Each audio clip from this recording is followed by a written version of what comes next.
चीमा साहब, मैं सबसे पहले तो ये अर्ज करना चाहूंगा कि आज की अखबारें क्या कह रही और ये हफ्ता कितना इंपॉर्टेंट, आज का टाइम क्या है। देखिए, एक तो इस वीकेंड के ऊपर संडे वाले दिन प्रेसिडेंट ट्रंप साहब की 80वीं बर्थडे है, 80 साल के हो जाए उस वक्त। दूसरा इसमें यह कि इस वक्त दुनिया के अंदर फीफा हो रहा है, वो एक अलग चीज है। फिर उसके बाद यूएफसी का व्हाइट हाउस के सामने मैच उसका भी हो रहा है। फिर उसके बाद मुहर्रम जो है वो उसकी आमद है। ये सारी चीजें देखी जाएं। फिर उसके बाद आज मैं बताता हूं कि आज फॉक्स, बीबीसी तो खैर बजट में मसरूफ है, उन्होंने इसको बॉदर ही नहीं किया इस चीज को। CNN और सबसे ज्यादा डिटेल में ब्लूमबर्ग इसके ऊपर उन्होंने लिखा है। अल जजीरा जो है उन्होंने भी।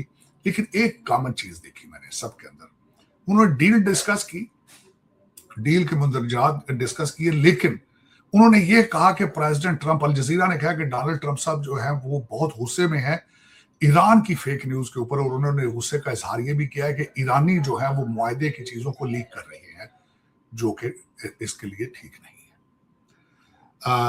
और दूसरा, डिस्ट्रस्ट अभी भी दोनों तरफ से भरपूर डिस्ट्रस्ट मौजूद है। मैंने पहले भी एक दफा अर्ज किया था चीमा साहब कि अब न्यू नॉर्म के साथ हमें एडजस्ट होना पड़ेगा दुनिया को। जंग भी बंद हो जाएगी लेकिन झड़पें जारी रहेगी, ये एक न्यू नॉर्म है और इसी के साथ जिंदा रहना होगा। उसकी वजह यह है, मैं बताना चाहूंगा क्या है।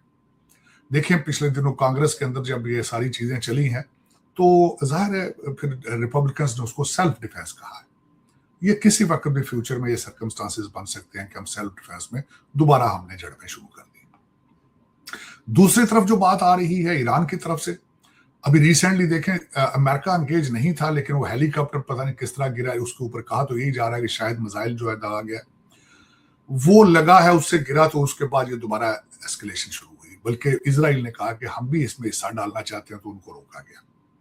इसके बाद कुछ आने वाली चीजें जो आने वाले दिनों में मैं देख रहा हूं, जो अमेरिका इसको स्टडी करेगा बड़ी डिटेल से, और इजराइल भी बड़ा स्टडी डिटेल से। जो ऑब्जेक्टिव थे रजीम चेंज की विद इन 2 days, वो ऑब्जेक्टिव हासिल नहीं हुए, एक्सपोज हुए अमेरिकन, इजराइल एक्सपोज हुआ, चाइना ने स्टडी किया सारा कुछ, वो भी एक्सपोज हुआ। अब ये देखेंगे फ्यूचर में ऑब्जेक्टिव जो हमने क्या खोया क्या पाया, उसमें जो हासिल करना था। चाइना, अमेरिका की जंग चाइना के खिलाफ थी और इजराइल की जंग थी वो अपने उस रीजन में अपनी ताकत को बढ़ाना था। अमेरिका का फ्यूचर प्लान ये था कि मिडल ईस्ट और यूरोप अपने डिफेंस पे खर्चे बढ़ाएं, अपने आप को डिफेंड करें, हम अपने बैकयार्ड पे तवज्जो दें। हमारे सेक्रेटरी ऑफ वार पीट हेग्सेथ ने इस स्पीच में कहा था, फ्रॉम ग्रीनलैंड टू क्यूबा या गयाना, ग्रीनलैंड टू गयाना, और उसमें वो रशियन और चाइनीज इंटरफेस अपने बैकयार्ड में नहीं चाहते, इस पे तवज्जो देना चाह रहे थे। लेकिन उसमें मेरे ख्याल में इजराइल को वो वहां पे उस खित्ते में, ईरान के सामने तो उस खित्ते में उनको कामयाबी नहीं हुई, लेकिन गजा और लबनान के अंदर वो अपने मुसलसल ऑब्जेक्टिव हासिल कर रहे हैं। 60% से 70% गजा अभी वो पिछले हफ्ते गए हैं। लेबनान के अंदर भी मर्जी करते हैं, सीज फायर भी हो जाता है, वॉशिंगटन डीसी में डील भी साइन कर दी जाती है लेबनान के साथ, नॉट विद हिजबुल्लाह, और साथ ही उनका ब्रिगेडियर जनरल है वो भी उड़ा दिया जाता है। तो ये न्यू नॉर्म है मेरे ख्याल में। इसको ज्यादा सेलिब्रेट करना मेरे ख्याल में कबल अज़ वक्त होगा। हमारे लिए सबसे अच्छी बात यह है कि जो एग्रीमेंट साइन किया जा रहा है उसका नाम है इस्लामाबाद अकॉर्ड, उसका नाम है इस्लाम। जो मेरे जैसे बंदे, क्या ही अच्छा होता कि वो साइन भी इस्लामाबाद में होती, लेकिन जेडी वैंस साहब जाके साइन करेंगे और साइन होंगे फ्रांस में, जनेवा में, फ्रेंच एल्प्स, जो पहाड़ी इलाका उसको फ्रेंच एल्प्स कहते हैं, वहां पे ये होगा। और G7 की मीटिंग में 7 कंट्रीज के मुमालिक के सदूर इकट्ठे होंगे, वहां पे साइडलाइन पे डिस्कस साइन किया जाएगा। और सबसे बड़ी बात यह है चीमा साहब के रात को कल सवाल किया गया था कल प्रेसिडेंट ट्रंप से कि क्या supreme leader has agreed on the terms, तो उन्होंने कहा था यस। लेकिन मैं अब ये बताना चाहता हूँ, आज ब्लूमबर्ग ने सारा डिटेल के साथ लिखा है, जो मैं वो आपके सामने अर्ज करना चाहता हूं कि 4 पॉइंट उन्होंने डिस्कस किए हैं कि हरमुज को खोला जाएगा, ईरान अमेरिका सीज फायर को एक्सटेंड किया जाए, न्यूक्लियर प्लांट डिस्कस किया जाएगा, यूएस ब्लॉकेड को किस तरह खोलेगा ईरानी पोर्ट्स का, फिर उसके बाद ये है कि फंड्स को किस तरह रिलीज किया जाएगा, और आखिरी पॉइंट उन्होंने ब्लूमबर्ग ने लिखा है कि अमेरिकी फौजें जो हैं वो ईरान से किस तरह दूर, किन मराहल में किस तरह विड्रॉ होंगी। अब दूसरी साइड पे जो मैं कहता हूं, ईरानी भी क्योंकि पासदारान इनकलाब के प्रेशर की वजह से वो भी ऐसी ऐसी टर्म्स सामने रख देते हैं जो कि इन्फोर्स करने वाली ही नहीं है। वो कहते हैं कि सारी की सारी आर्मी बेसिस बंद कर दीजिए, इट इज ऑलमोस्ट इम्पॉसिबल। ये चीजें तभी मैं इसलिए कह रहा था, मैंने आपको अर्ज अभी कर रहा था कि डील साइन हो भी जाए तो कोई फर्क नहीं पड़ता, ना भी हो तो कोई फर्क नहीं पड़ता, क्योंकि इनके अंदर कई अभी ऐसी टर्म्स हैं जो कि प्रैक्टिकली है ही नहीं। अभी ये ईरान की टर्म जो है ये बिल्कुल एक्सेप्टेबल नहीं है किसी तरह भी। अब उसमें मैं दूसरी अर्ज करना चाहूंगा कि ये आगे मजीद किस तरह खतरे की तरफ बढ़ सकती है, कि इस डील का इंतजार किया जा रहा था, फौरन इसके बाद खामनाए साहब का जनाजा होगा, और उसमें तवक्को की जा रही है कि 20 मिलियन लोग ईरानी उसको अटेंड करेंगे। जिस बात का अंदाजा लगाएं कि अमेरिका एंटी अमेरिका और एंटी इजराइल सेंटीमेंट क्या होंगे, वहां पे डेथ टू अमेरिका के नारे लगेंगे, फिर दोबारा तकरीरें होंगी इजराइल और अमेरिका के खिलाफ, और हर ईरानी शख्स, हर ईरानी जो शहरी है उसको पंप अप किया जाएगा फॉर वॉर के। फिर उसमें क्या होगा, पासदारान मजीद ताकत पकड़ेंगे। अब वो उसके ऊपर उसको किस तरह रिटेलिएट करते हैं, चाइना कितनी सपोर्ट करेगा मजीद इस सारे नए आइडिया को, दोबारा जंग को, तो ये सारी उस पर चीजें डिपेंड करती हैं। लेकिन मैं ये समझ रहा हूं कि ये अभी तक इसको सेलिब्रेट करना कबल अज़ वक्त होगा। 60 डेज देखते हैं, अगर सीज फायर होती है तो 60 डेज के अंदर क्या होता है। अगर 60 डेज ये निकाल गए तो शायद ये एक देर पा अमन हो सके। पहले 60 डेज जो होंगे वो बड़े क्रूशल्स होंगे, बड़े देख के बड़ा उसमें सोचने वाली चीजें होंगी। अब उसमें देखें, सारी नेगोशिएशन पाकिस्तान ने की है, लेकिन पैसे सारे कतर ने दिए हैं, जिसकी वजह से, क्योंकि कतरी कल पहुंचे हुए थे चेक अपनी चेकबुक के साथ लेकर, उन्होंने चेक लिए दिए हैं।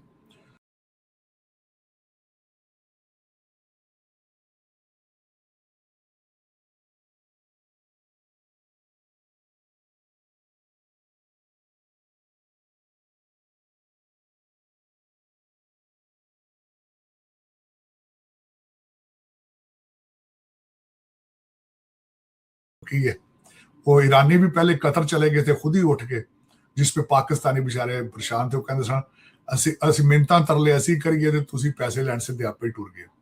तो ये, लेकिन ये कि कतरियों ने कल पैसे दिए तो उस पे ईरानी खुश हो गए, और क्योंकि हिजबुल्ला और हमास और होती बड़े उधार ते चल रहे सन बेचारे, उन्होंने खोखियां तो सिगरेट उधारे लिए सन, उत्थे पैसे वापस देने के अगे गुलशन का कारोबार चलेगा। लेकिन मैं नहीं समझता चीमा साहब, ये कोई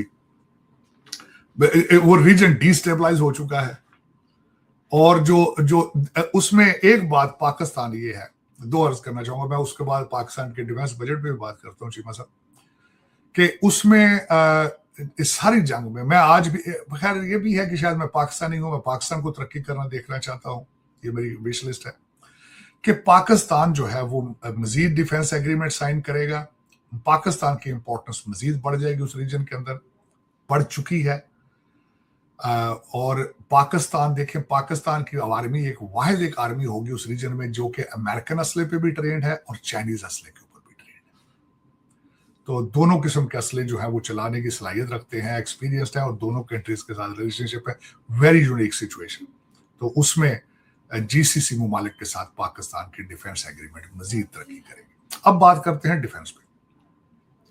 चीमा साहब, भारत को डिफेंस इससे भी ज्यादा बढ़ाना चाहिए, क्योंकि उनके साथ अब टीटीपी भी इन्वॉल्व है, पठानों का खर्चा भी उठाना है, पीटीआई का खर्चा भी उठाना है, और अब खर्चा साथ एक और छोटा बच्चा उन्होंने आवारा या फिर लगा शौकत मीर साहब, वो भी अडॉप्ट कर लिया इंडिया ने, उसको भी गोद ले लिया है उन्होंने। अवामी एक्शन कमेटी, अब ये तीसरा बच्चा उन्होंने गोद उठा लिया। उनको बहुत पैसे चाहिए, क्योंकि पैसों के बगैर ये भी नहीं चलता।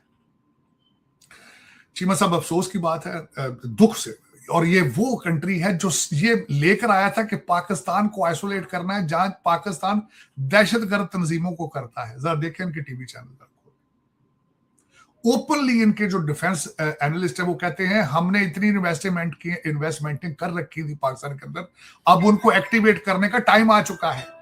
तो ये दहशतगर्दी नहीं तो क्या है? इसको डिफाइन करें, इसको डिफाइन करें। हाँ, इधर मेरे जो भाई, मैं जिनकी तकरीरें कईयों के सुनते हैं, कहते हैं जी असी उधर चले जाएंगे, असी ऐतल आ जाएंगे। एक तो वो आपको अब वो कहते हैं हम शादियां बहुएं लाएंगे वहां से। दूसरा, गूगल करके देखें कि आई लव मोहम्मद किसी मस्जिद में भी बैनर नहीं लग सकता।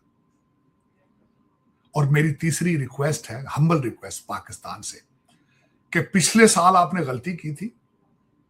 ये जो हमारे बहनोई बन के फिर रहे हैं, बिजली हमारी आटा हमारा, ते अखा में सानू ही, इनकी लिस्टें बनाकर इनको पकड़कर डिपोर्ट करें भारत। प्लीज इनको क्यों उधर जाओ, और जय श्री राम वाले भरा बैठे जे जाओ प्लीज। 220 मिलियन हास्टेज लेबर कैंप दे विच मुसलमान, उनको ज्वाइन करें प्लीज। तो ठीक है, लेकिन इनका आटा भी बंद करें कि खासकर जो ये जो बत्ती है बंदे नीड, और इन पे आर्टिकल 6 गद्दारी के मुकदमे चलाएं। चीमा साहब, मैं हैरान हो गया हूं। कहते हैं अपने मुतालबात में ये भी बात करते थे हमें अपने दूसरे मुमालिक में सफारतकार अपने भेजने की इजाजत दी जाए। उठ भाई, उधर क्या पीदी था शोरबा है? सोचो तो सही चीमा साहब। लेकिन ये आपकी अपनी गलती है, आपके अपने, आपने छितर निकाले ही नहीं है। आप बिल्कुल, आप, this is not how the states work.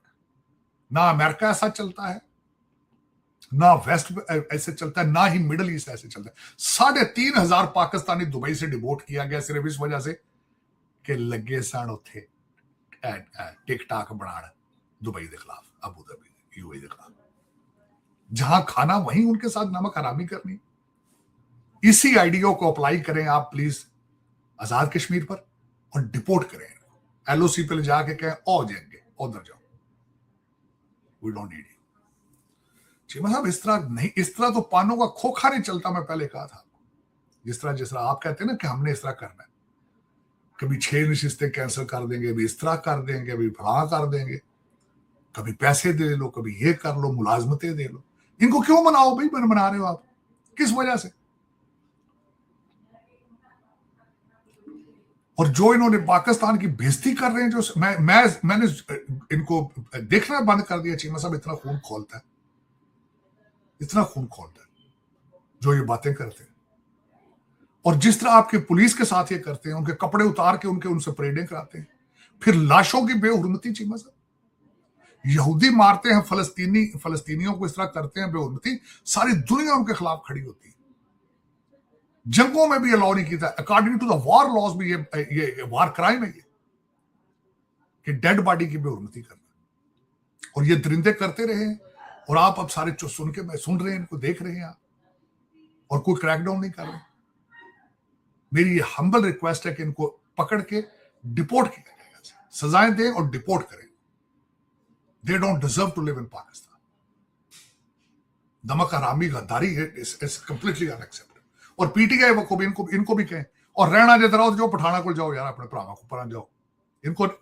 इनको पकड़ के अफगानिस्तान डिपोर्ट करें, इनको पकड़ के भारत डिपोर्ट करें। We don't need that. This is not सियासत, ये दहशतगर्दी, ये दहशतगर्दी। चीमा साहब, it's not acceptable behaviour at all.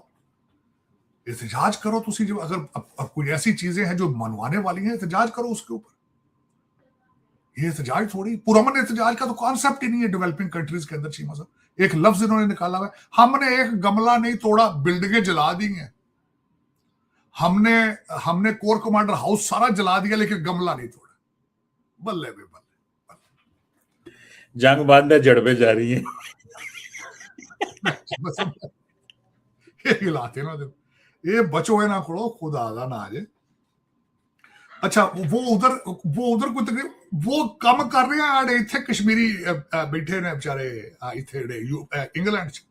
अपना बेलफास्ट का सोचो जल रहा है, गोरा तुम्हारी शक्ल देख के राजी नहीं है, because you don't bring anything on the table. अद्धा मेरा वतन अजीज यूके सारा वेलफेयर ते बैठे ने, कौंसल के घर च बैठे ने, ते तकरीरां पाकिस्तान के खिलाफ, तकरीरां पाकिस्तान। और you are British, worry about Britain, British don't want to see your faces. और तुसी कहंदे असीं उत्थे पटवारी कर दें तकरीरां लंदन खलो। मैं जासा ते मैं मारसा, तुसां ही यार पाकिस्तान तो आसरा सा मारसा। वो आया खुदा दा नाम ले यार, वो इंग्लैंड दा सोचो, उत्थे बहुत भैड़ी हालत जे तुहाडी। काउंसिल दे घर छड्डो, जे जाना जे तो उत्थे जाओ ना यार, खुशबू लगा के वहां चले जाओ। ये सिटीजनशिप छड्डो तो जाओ उत्थे। ना तुम्हारी लॉयल्टी यूके के लिए है ना पाकिस्तान के लिए, हो क्या तुम भाई? फिर भारत जाओ तुम। मैं सही कह रहा हूं, इनको डिपोर्ट करें उधर। ये आई लव मोहम्मद नहीं कह सकते चीमा साहब उस कंट्री के अंदर, आई लव मोहम्मद नहीं कह सकते। और मैं समझता हूं अगर एक मुसलमान आई लव मोहम्मद नहीं कह सकता, उसको जिंदा रहने का हक नहीं चीमा साहब। क्योंकि हमारे कलमे के अंदर रहम करें, गवाही देना कि मोहम्मद, हमारी बच्चियां तैयार आके सुबह शाम बैठती हैं, मैं तो ये नहीं कह सकता आइसक्रीम पड़ती हो, दुकान पड़ी, फैशन शो बने।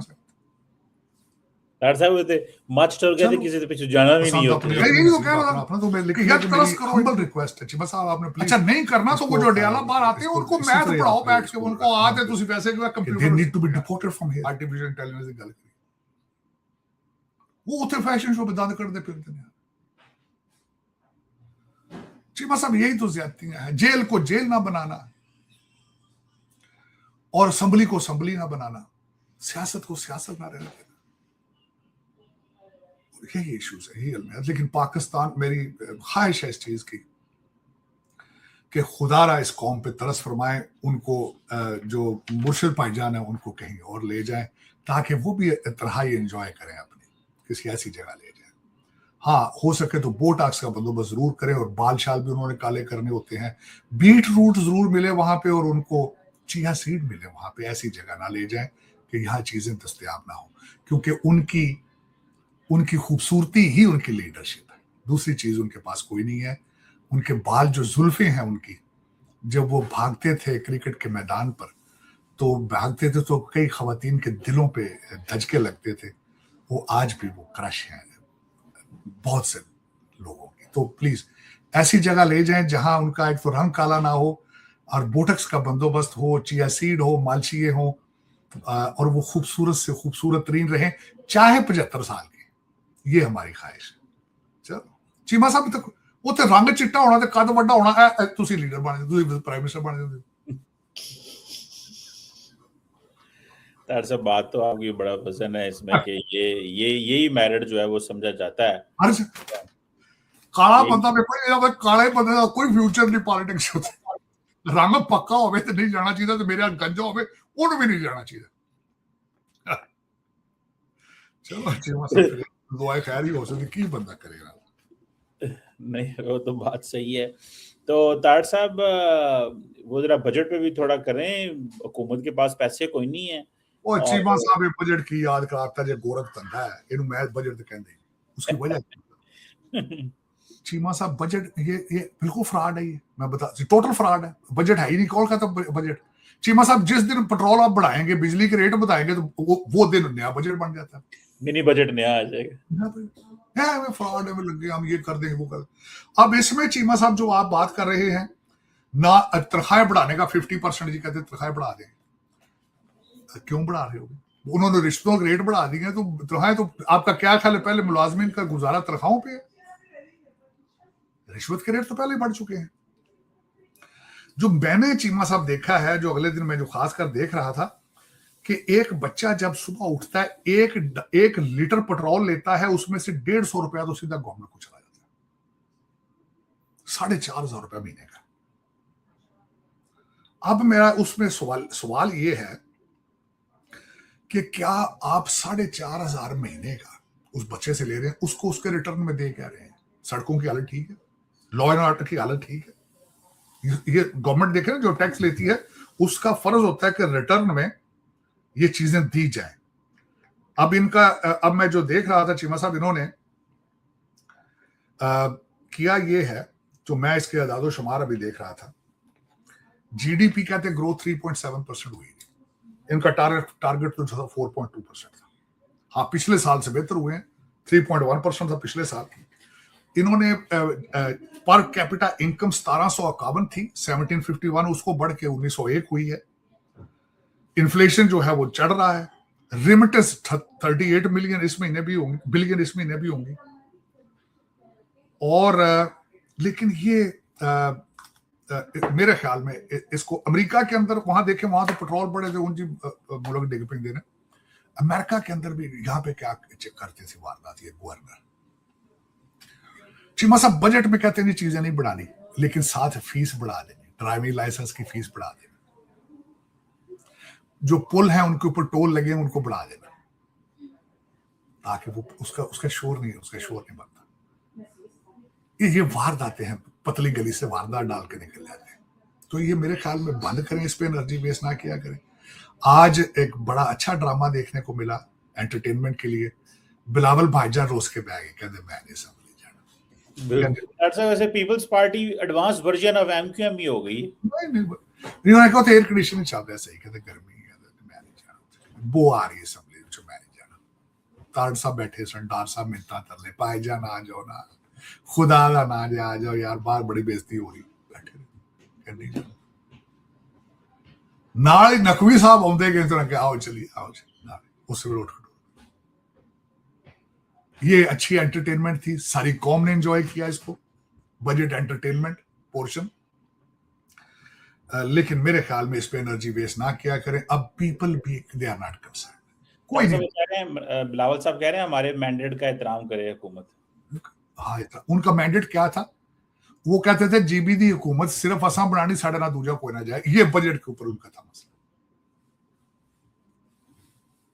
चलो चीमा साहब, इस तरह ही है फिर मेरा वतन अजीज। मैंने तो कहा ये डेमोक्रेसी की एक्सरसाइज पे इतने पैसे ना जाया किया करें। अब जहां मैं बैठा हूं वहां नहीं चल रही डेमोक्रेसी, तो फिर आप क्यों इतनी तकलीफ कर रहे हैं? अपने टाइम बचाएं, पैसे बचाएं, कोई स्कूल बनाए, अस्पताल बनाए, इंग्लिश चैनल अच्छे जे बनाओ, लोगों को एंटरटेनमेंट दो इंग्लिश दे ताकि सीखण बोलन। उर्दू में, पंजाबी में ओपन हार्ट सर्जरी नहीं होती ना। आर्टिफिशियल इंटेलिजेंस का या तो वर्जन बढ़ा लो ना, आर्टिफिशियल इंटेलिजेंस इन पंजाबी, या तो वो कर लो। सीरी ਨੂੰ ਸਿਖਾ ਦਿਓ, ਗੂਗਲ ਨੂੰ ਸਿਖਾਓ ਪੰਜਾਬੀ ਚ ਗੱਲਾਂ ਕਰੇ ਤੁਹਾਡੇ ਕਰਦੇ ਨੇ। ਵੈਸੇ ਮੈਂ ਵੇਖਿਆ ਕਿ ਮੁੰਡੇ ਨੂੰ ਵੇਖਿਆ ਸੀ ਪੰਜਾਬੀ ਚ ਗੱਲਾਂ ਕਰਦੇ ਆ ਗੂਗਲ ਨਾਲ, हो सकता है, लेकिन खुदा है तरस करो अपने आप से। जिन लोग आपके जितने लीडर हैं उनके सबके बच्चे ठंडे माहौल में लंदन अमेरिका पढ़ गए। आप वहां नहीं जा सकते, पाकिस्तान पढ़ाए आप उनको प्लीज। ताज करे ना करे, लेकिन मुसलसल कोशिश करता रहेगा कि इस डील को भी खराब किया जाए और उस खित्ते में उनके जब तक बीबी नेतन्याहू है वो अपना देखिए लॉन्गेस्ट सर्विंग रहा है बीबी नेतन्याहू इजराइल का। और जब तक वो इस तरह के लोग होंगे इस खित्ते में अमन नहीं होगा। उसकी वजह यह है कि और ये आखिरी जंग भी नहीं है, बल्कि अगले हदफ की तैयारियां इजराइल कर रहा होगा। और मेरा ख्याल है अमेरिका को इजराइल सूट करता है, क्योंकि उन्होंने भी तैयारे बेचने होते हैं और अपनी चीजें बेचनी होती हैं। इजराइल को भी सूट करता है कि उनका ख्वाब है ग्रेटर इजराइल का। और मुसलमान लोग जो है वो बिल्कुल अपोजिट साइड पे डायरेक्शंस में जा रहे हैं। क्लैश ऑफ सिविलाइजेशन है, तालीम पे कोई तवज्जो नहीं। कोई एक ऐसी यूनिवर्सिटी देखें मिडिल ईस्ट में अंदर कितना पैसा आया तेल की वजह से, कोई ऐसी यूनिवर्सिटी बना सके जो MIT की टक्कर की हो, सिंगल